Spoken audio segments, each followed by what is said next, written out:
बिस्मिल्लाहिर्रहमानिर्रहीम, अस्सलाम वालेकुम। मैं मुस्तफ़ा उमैर और आप देख रहे हैं हमारा ऑफिशियल यूट्यूब चैनल।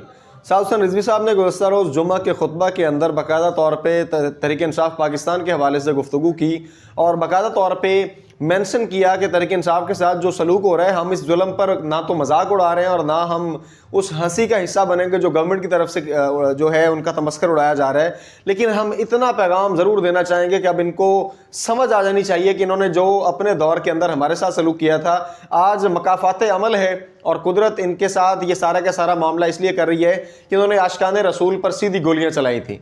दूसरी तरफ तहरीक लब्बैक के कारकुनान का एक शिकवा और एक गिला है कि जितने गम गुस्सा इस वक्त तहरीक इंसाफ के साथ होने वाले जुल्म पर कौम को है, अगर यही गुस्सा और यही रद्द अमल तब होता जब तहरीक लब्बैक पाकिस्तान के कारकुनान पर फैज़ाबाद में सीधी गोलियां चलाई गई थी, तो आज तहरीक इंसाफ को ये आज के ये मनाजिर ना देखने पड़ते। और सीधा सा हिसाब है कि तहरीक इंसाफ पाकिस्तान की हुकूमत थी, फैज़ाबाद का धरना था और यही पंजाब पुलिस और इन्होंने सीधी गोलियां चलाई, तो यकीनन वो भी काबिल मुज़म्मत अमल था। आज जो कुछ तहरीक इंसाफ के साथ हुआ, इसकी मजम्मत दुनिया के कोने कोने से हो रही है।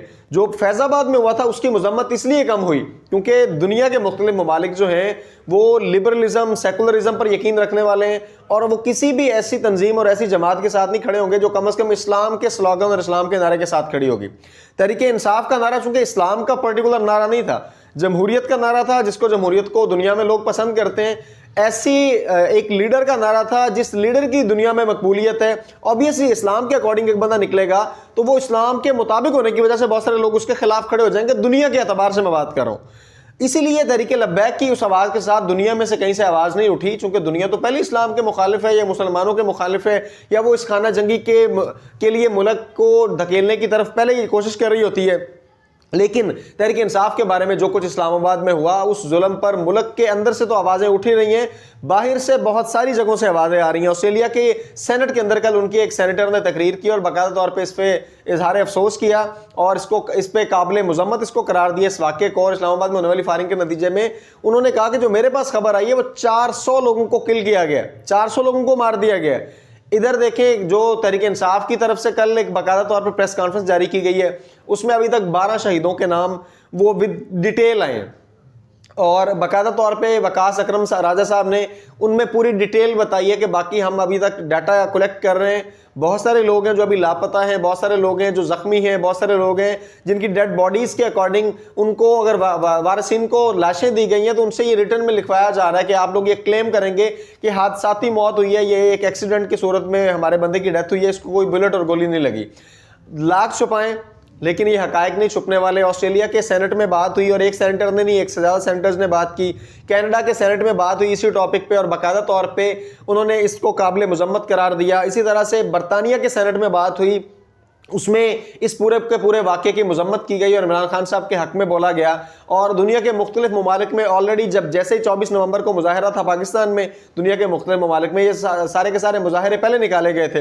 लेकिन इस सारे के सारे सिनेरियो में गवर्नमेंट एक और बहुत बड़ी मिस्टेक करने जा रही है। वो गलती क्या है? गवर्नमेंट की एक नई पॉलिसी ये आ रही है, पता चल रहा है कि जी ये अनकरीब जो है KPK में गवर्नर राज लगाना चाहते हैं। KPK आपको पता है कि इमरान खान साहब की हुकूमत इसलिए बनी थी कि वो 2/3 मेजोरिटी के साथ आए थे, वहां की अक्सरियत ने वोट इनको दिया है। वो किसी धरने, किसी एहतजाज और किसी रैली का हिस्सा बनते हैं, अक्सरियत अवाम अली अमीन गंडापुर साहब वहां से लेके आते हैं KP से। KP की अवाम जो है वो PTI के साथ है, KP की अवाम इमरान खान के साथ है, KP की अवाम अली अमीन गंडापुर की सपोर्टर है। आप गवर्नर राज लगा के मजीद खाना जंगी की तरफ मुल्क को धकेलना चाहते हैं। ऊपर से अता तारड़ ने जल्दी पे तेल का काम किया है कि पहली प्रेस कॉन्फ्रेंस करके बाकायदा ललकारा, तमस्कर उड़ाया और बाकायदा कहा है कि वो बेगैरत और वो बुज़दिल लोग कहाँ गया जो कहते थे हमने इमरान खान को रिहा करवा के जाना है। तो उन पख्तूनों को आपको पता है इन चीज़ों का पहले बड़ा गुस्सा आता है। पख्तून इस बात पे शर्मिंदा है, पख्तून इस बात पे गुस्से में है, पख्तून इस बात पे बाकायदा बावर करवा रहे हैं कि हम जो है इसका बदला लेने की तरफ जाएंगे। कल जो KP असम्बली के सूरत हाल है, वो तकारीर डेफिनेटली जो है उनको रद्द नहीं किया जा सकता, उनको किसी सूरत भी इग्नोर नहीं कर सकते हम। सेनेट के अंदर जितने लोग बोले, वो असम्बली के अंदर जितने लोग बोले, वो सब ने अपनी भड़ास निकाली है। KP असम्बली के अंदर अली अमीन गंडापुर की तकरीर जो है वो सबसे ज़्यादा गुस्से वाली थी।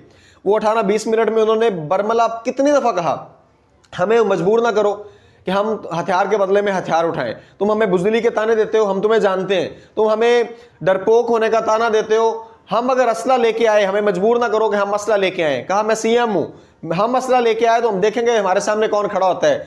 आप मुल्क को किस तरफ धकेल रहे हैं? अब तारड़ साहब को ये ऐसी बातें नहीं करनी चाहिए थी।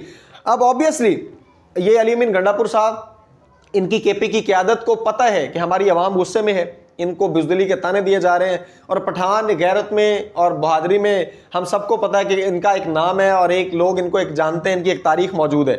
जब उनको बुज़दिली का ताना दिया जाएगा तो वो किसी सूरत आपको नहीं छोड़ने वाले। मुल्क के हालात क्या हैं, आप सूरत हाल को कंट्रोल करने की बजाय उससे बड़ी गलती की तरफ दोबारा मुल्क को खुद खिसकाने की कोशिश कर रहे हैं।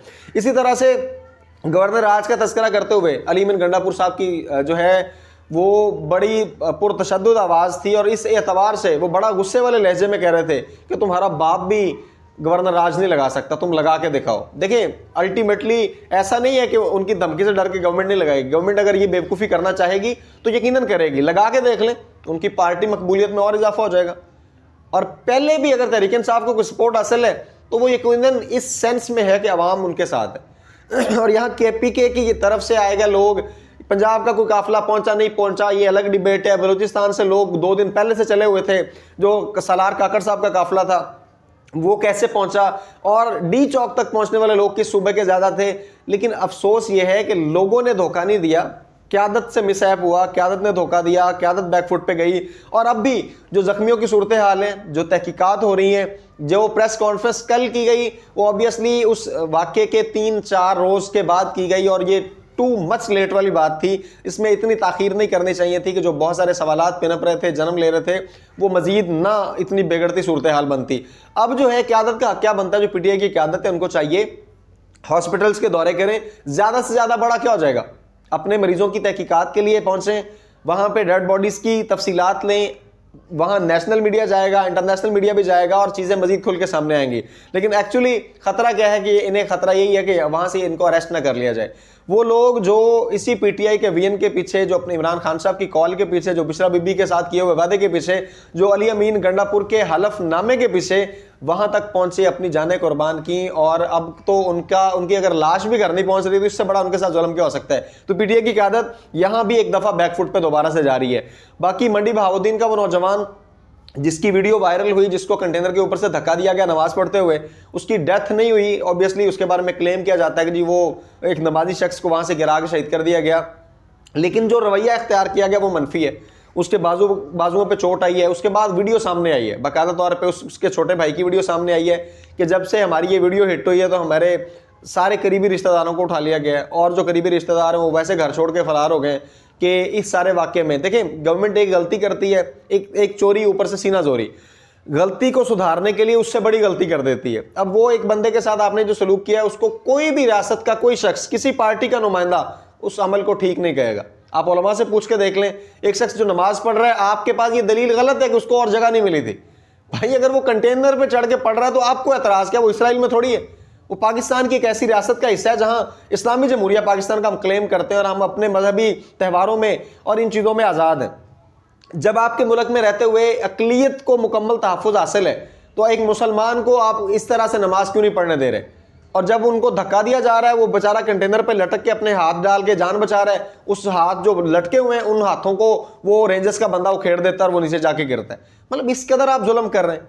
और अब जो नई सूरत हाल है, ऑब्वियसली अब अगला प्लान जो है वो सामने आ रहा है कि इमरान खान साहब के हवाले से ख़तरनाक चीज़ें सामने आ रही हैं। इमरान खान साहब के बारे में गवर्नमेंट की नई पॉलिसीज़ वो अजीबो-गरीब है।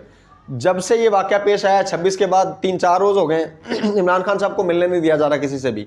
उनके वकाला मुलाकात के लिए जाते हैं, उनकी मुलाकात नहीं करवाई जा रही और कहा जा रहा है उनको जेल से गायब किया गया, उनको जेल से कहीं और मुंतकिल किया गया। और अगली पॉलिसी और अगला प्लान ये है, हो सकता है कि अगर ये लोगों के सामने सीधी गोलियां चला सकते हैं, लोगों को शूट कर सकते हैं, तो फिर इमरान खान साहब को मारना भी ये इससे दरेक भी नहीं करेंगे, क्योंकि एक बंदा इनके लिए दर्द सर बना हुआ है। और जो इमरान खान की हुकूमत को ख़त्म करने के बाद इन्होंने जो कह लें आर्जी तौर पर एक हुकूमत आई थी निगरान हुकूमत के नाम पर, वो कब तक वो मुसल्लत रही। उसके बाद इलेक्शन हुए, इलेक्शन के बाद अवाम ने इनको वोट दिया, उनको आपने इक़्तिदार में नहीं आने दिया। और अली अमीन गंडापुर की गुफ्तगू का खुलासा भी यही था कि लोगों ने वोट दिया, आपने हमें हुकूमत नहीं करने दी, लोगों ने हमारे लिए अपना हक, अपने इजहार राय किया, हमें मुंतखब किया, आप लोगों ने हमें हक नहीं दिया, हमारे लीडर को उठा के जेल में फेंक दिया, हम एहतजाज करते हैं, हमें एहतजाज नहीं करने देते, ऊपर से हमें तुम गोलियां मारते हो, और गोलियां मारने के बाद जब हमारे लोग मुंतशिर हुए उसके बाद ताने देते हो कि तुम बुज़दिल हो।